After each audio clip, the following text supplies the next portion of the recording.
আচ্ছা বিয়ে করো নাই কারা কারা একটু হাত তোলো তো দেখি, যারা বিয়ে করো নাই। যারা বিয়ে করো নাই ভালো করে তোলো বেটা, ভালো করে তোলো। আচ্ছা ঠিক আছে, হাত নামাও। ব্যক্তি জীবন, পারিবারিক জীবন, সামাজিক জীবন, রাষ্ট্র জীবনে যদি প্রতিষ্ঠিত করে আপনি মরে যেতে পারেন, আল্লাহর কসম করে বললাম, ইমাম যিনিই জানাজা নামাজ পড়াক না কেন, কবর দিতে দেরি হবে, আল্লাহ জান্নাত দিতে দেরি করাবে না। সুবহানাল্লাহ বলা দরকার। আমরা তো সভ্য মানুষ, সুবহানাল্লাহ কোথায় তাও আর জানি না, আলহামদুলিল্লাহ কোথায় তাও জানি, এগুলো আমাদের জানা দরকার। সূরা মুনাফিকুন, মোট আয়াত সংখ্যা 11, রুকু সংখ্যা 2, সেখানকার আমি 9 নম্বর আয়াত তেলাওয়াত করলাম। কেন করলাম? এই গোরস্থানের ভিতরে বাবা আছে বাড়িতে, সন্তান আছে গোরস্থানে। কথা বলেন আছে না নাই? অথবা সন্তান আছে গোরস্থানে, অন্য লোকেরা আছে বাড়িতে, পরিবারের পক্ষ থেকে কেউ না কেউ চলে গেছে। আজকের আলোচ্য আয়াতের ভিতরে আমি যদি নাজিলের প্রেক্ষাপট আলোচনা করি, লম্বা সময় চলে যাবে। শুধুমাত্র সরল অনুবাদ করে আমি আলোচনার দিকে ফিরে যাচ্ছি। আল্লাহ তাআলা আজকে আলোচ্য আয়াতটা মনে হয় আমাদের জন্যই নাজিল করে দিয়েছে। কারণ হলো আমরা সন্তানের জন্য, আত্মীয় স্বজনের জন্য এত পাগল হয়ে যাই, যেই সন্তানের কারণে নামাজ থেকে দূরে, রোজা থেকে দূরে, আল্লাহর আইনের বিরুদ্ধে অনেক মানুষ কথা বলে। কিন্তু মনে রাখবেন, মরে যাওয়ার পরে নিজের আমল নামাগুলোকে নিজের জবাব দেওয়া লাগবে। মাটির কবরের ভিতরে আপনার সন্তানও কিন্তু সাথী হয়ে যাবে না। একাই যদি কবরের ভিতরে নিজেকে জবাব দেওয়া লাগে, তাহলে বলুন আল্লাহর এই কোরআনের বিধান মানা দরকার আছে না নাই? আরেকটু জোরে বলুন আছে না নাই? কারা কারা মানতে রাজি আছেন? 2 হাত তুলে তোমার আল্লাহকে দেখায় দেন। হাত নামান। আল্লাহ তাআলা এখানে ডাক দেয়া বলতেছেন কি, ইয়া আইয়ুহাল্লাযিনা আমানু। কোরআনুল কারীমের ভিতরে মানুষকে সম্বোধন করার 2টি শব্দ আল্লাহ বলেছেন। এক জায়গায় বলেছেন ইয়া আইয়ুহান নাস, হে মানব মণ্ডলী, সকল মানুষ। আর এই মানুষের মধ্য থেকে যারা বাছাই হবে, হুয়াজ তাবাকুম, আল্লাহ যাদেরকে বাছাই করে নিয়েছেন তাদের জন্য আলোচ্য আয়াতের মধ্যে আল্লাহ তাআলা বলেছেন ইয়া আইয়ুহাল্লাযিনা আমানু, স্পেশাল যারা, আর তাদেরকে আল্লাহ বলেছেন হে ঈমানদারগণ। তার মানে একসাথে বলুন তো আমাদের ঈমান আছে না নাই? যারা কথা বলেন নাই তাদের ঈমান কি দুর্বল? একসাথে বলুন তো আমাদের ঈমান আছে না নাই? ঈমান থাকবে কতক্ষণ? গড, যতক্ষণ আল্লাহ বাঁচায় রাখবে। সেদিন এক মাহফিলে গিয়ে বলছি, ভাই আপনাদের এলাকাতে কি ঈমান আছে? আমার কয় হুজুর ঈমান ছিল 2 দিন আগেই মারা গেছে। ওই ঈমানের কথা কি আমি বলেছি? আল্লাহ বলেন ইয়া আইয়ুহাল্লাযিনা আমানু, হে ঈমানদারগণ, লা তুলহিকুম আমওয়ালুকুম ওয়ালা আওলাদুকুম আন যিকরিল্লাহ।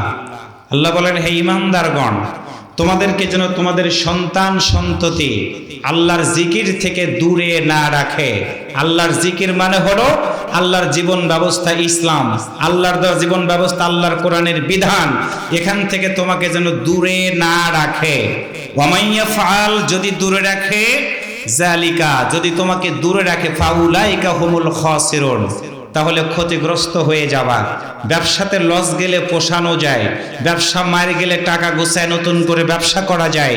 কিন্তু আল্লাহ যদি বলেন জাহান্নামের অর্ডার হয়ে গেছে, দুনিয়ার কোনো আইন দিয়ে, দুনিয়ার কোনো উকিল দিয়ে, দুনিয়ার কোনো নেতা দিয়ে আইন পরিবর্তন করে সংশোধন দিয়ে ওই দিনকে আমরা জান্নাতে যেতে পারবো? আল্লাহ বলেছেন হুম ফিহা খালিদুন, একবার যদি কেউ জাহান্নামে ঢোকে সেখান থেকে আর কেউ বের হতে পারবে না। আল্লাহর কসম করে বলে আমরা মরে যাব, জাহান্নামের ভিতরে যেতে চাই না। তাহলে আজকের এই মাহফিল থেকে একটি শপথ নিয়ে আমাদের বাড়িতে ফিরে যেতে হবে। আজকে যেই সময় কোরআনের মাহফিল, গোটা পৃথিবীর হিঁদুরা এক, গোটা পৃথিবীর খ্রিস্টানেরা এক, গোটা পৃথিবীর নাসারারা এক হয়ে ইসরায়েলের হানাদার বাহিনীরা ফিলিস্তিনের মুসলমানদেরকে দুনিয়া থেকে বিদায় করে দিচ্ছে। এরকম অসংখ্য কবরস্থানগুলোকে তারা বম্বিং করে ধুলায় মিশিয়ে দিচ্ছে। ইরানের মুসলমানদেরকে দুনিয়া থেকে বিদায় করে দিচ্ছে। বাইতুল আকসা মসজিদটাকে তারা নতুন করে ভাঙার ষড়যন্ত্র করছে। যেই সময়, এমন একটি সময় আল্লাহর এই কোরআনের মাহফিলে বসে একটি কথা আমাদের মনে রাখা লাগবে, মরে যাওয়ার পরে আমরা যে দল করি না কেন, কাপড়ের রং হয়ে যাবে সাদা।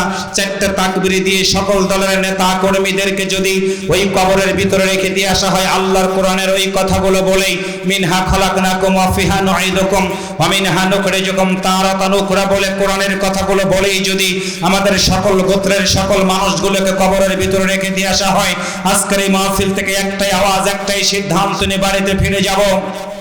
মরে যাওয়ার পর আমরা জাহান্নামের ভিতরে যেতে চাই না।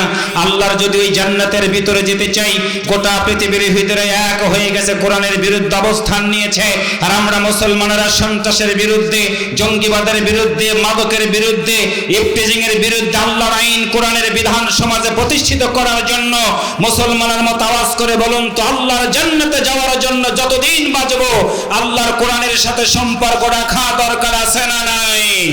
কারা কোরআন মানতে রাজি আছেন? দু হাত তুলে আমার আল্লাহকে দেখায় দেন, হাত নামান। আল্লাহ তাআলা আমাদেরকে কোরআন মানার তৌফিক দান করুক। সবাই একসাথে বলে আমিন, আর একটু জোরে বলে আমিন। তাহলে বলুন তো, জান্নাতে যদি যেতে চাই একটা জিনিসই মানবো, একটা গ্রন্থই মানবো। জবান খুলে বলুন তার নাম, আর একবার বলেন তার নাম, লাগবে না। তাহলে আমরা কোরআন শুনবো, কোরআন পড়বো, কোরআন কেন্দ্রিক জীবন যাপন করব, মরে যাওয়ার পরে আল্লাহর জান্নাতে যেতে চাই। এটাই হোক আজকের মাহফিলের স্লোগান। আসুন বিতাড়িত শয়তানের কাছ থেকে পানা চেয়ে কিছু কথা আলোচনা করতে চাই। আপনাদের এলাকাতে কি শয়তান আছে? একসাথে বলেন, শয়তান আছে? শয়তান যদি না থাকে তাহলে তো মাহফিল আরো সুন্দর হওয়ার কথা ছিল। ফজরের নামাজে তো মুসল্লি দিয়ে ভরপুর হওয়ার কথা ছিল। জুমার দিনে জুমার ওয়াক্তে মুসল্লি ভরে যায়, কিন্তু বাকি ওয়াক্তে মুসল্লি দিয়ে মসজিদ ভরে না। তার মানে বুঝতে হবে ওরাই হচ্ছে শয়তানের দলের লোক। একটু কথা বলেন, ঠিক না ভাইয়েরা? আবার কিছু লোক বলে, ভাই ইমান ঠিক আছে, নামাজ না পড়লাম ইমান ঠিক আছে। এগুলো ব্যাককিল নাম্বার 1। ভাই নামাজটা হচ্ছে ইমানের মূল শর্ত, এরকম লোক তো এলাকাতে নাই, ঠিক আছে না ভাই? আসুন আমরা বিতাড়িত শয়তানের কাছ থেকে পানা চেয়ে আলোচনার দিকে ফিরে যাচ্ছি। মা বোনেরা তো আছে মনে হয়, এর থেকে বেশি না কম? অনেক বেশি। মা বোনেরা আপনারা একটু সহযোগিতা করবেন, আপনাদের জন্য মজার কিছু কথা থাকবে আলোচ্য আয়াতের ভিতরে। পড়ুন সবাই, তেলাওয়াত শেষ করব, একটু আল্লাহু আকবার বলবেন। আল্লাহু আকবার বললে খুশি হয় কে? রাগ করে? আল্লাহ রাগ করে? কিরে ভাই, আমি তো বললাম আপনার এলাকায় খেজুরের গাছ দেখলাম, তার মানে খেজুরের গুড়ে যে ভেজাল দেন এটাই প্রমাণ পাইলাম। একসাথে বলুন তো, আল্লাহু আকবার বললে খুশি হয় কে? রাগ করে? আমরা খুশি করব কাকে? আচ্ছা বিয়ে করো নাই কারা কারা, একটু হাত তোলো তো দেখি। যারা বিয়ে করো নাই, যারা বিয়ে করো নাই ভালো করে তোলো বেটা, ভালো করে তোলো। আচ্ছা ঠিক আছে, হাত নামাও, হাত নামাও। এবার যারা বিয়ে করো নাই তারা একটু বলবা শুধু আল্লাহু আকবার। যারা বিয়ে করো নাই তারা একটু বলো তো আল্লাহু আকবার। আওয়াজ শুনে মনে হচ্ছে ছেঁকা খাওয়া পাটি 2-4 জন আছে। দেখি আরেকবার একটু বলো তো, আরেকবার একটু বলো। যারা বিয়ে করে নাই বলো একটু আল্লাহু আকবার। ঠিক আছে, এবার আমাদের দিকে তাকাও। আমরা তো বিয়ে গ্রুপের লোক, বয়স হয়ে গেছে, দাড়ি চুল পেকে গেছে, দাঁতও পড়ে গেছে। তবে আমাদের সিরাজগঞ্জে একটা আঞ্চলিক কথা আছে, পুরান চাইল ভাতে বাড়ে। নাটোরে আছে কিনা জানি না, দেখে আমাদের আওয়াজের অবস্থায় বোঝা যাবে কি হয়। আমরা যারা বিয়ে করেছি আমরা একটু একসাথে বলি আল্লাহু আকবার। আরেকবার একটু বলি আল্লাহু আকবার। আওয়াজ শুনে মনে হচ্ছে বিয়ে আর একটা করা যায়। মানে বয়স হয়ে গেছে কিন্তু ইমানি শক্তি দুর্বল হয় নাই। কেন দুর্বল হয় নাই? আমরা কোরআনের পক্ষের লোক। মারহাবা, জোরে বলেন। এবার আমরা যুবকদেরকে, মুরব্বীদেরকে আমরা বুকের ভিতরে তুলে নিলাম। ওরা আমাদেরই সন্তান। ওদেরকে যদি বুকে না তুলি তাহলে ওরা মদ খেতে যাবে, গাঁজা খেতে যাবে, আবার অন্য মেয়েকে বিয়ে করে বাড়িতেও তুলবে। কথা বলেন ঠিক না ভাইয়েরা? এই জন্য যুবকদেরকে আমরা সংশোধন করতে চাই, ওরা যেন অন্য কাজ না করে। কাজী আসুন তাদেরকে সাথে নিই, আমরা কিছু কথা বলবো। তেলাওয়াত শেষ করব, একটু আল্লাহু আকবার আওয়াজ দিয়ে বলবেন। আরেকবার বলুন তো, আল্লাহু আকবার বললে সওয়াব, আল্লাহু আকবার বললে সওয়াব আছে না নাই? তাহলে অন্তত আউযুবিল্লাহ বিসমিল্লাহটা পড়েন, প্রতিটা হরফের বিনিময়ে আল্লাহ তাআলা আমাদের আমল নামাতে সওয়াব দিয়ে দিবে। আপনারা কি সওয়াবের দরকার আছে? একসাথে বলেন আছে? তাহলে পড়ুন সবাই আমার সাথে। আউযু বিল্লাহি মিনাশ শাইতানির রাজীম। বিসমিল্লাহির রাহমানির রাহিম।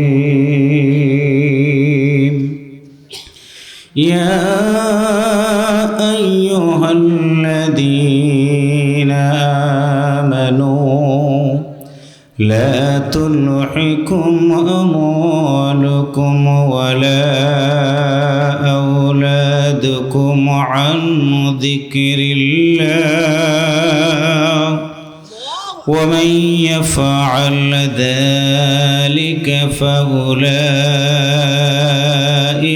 هم الخاسرون।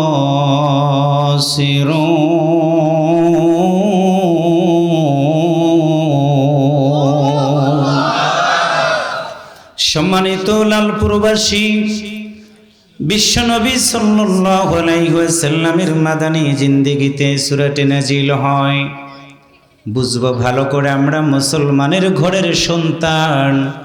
জানি না কখন মনে হয় এই জীবন নামক ঘড়ির কাঁটাটা বন্ধ হয়ে যাবে, মসজিদের পালকিটা আসবে আমার বাড়িতে, সাদা কাফন পরায়া অন্ধকার ঘরের দিকে আমাকে নিয়ে যাবে।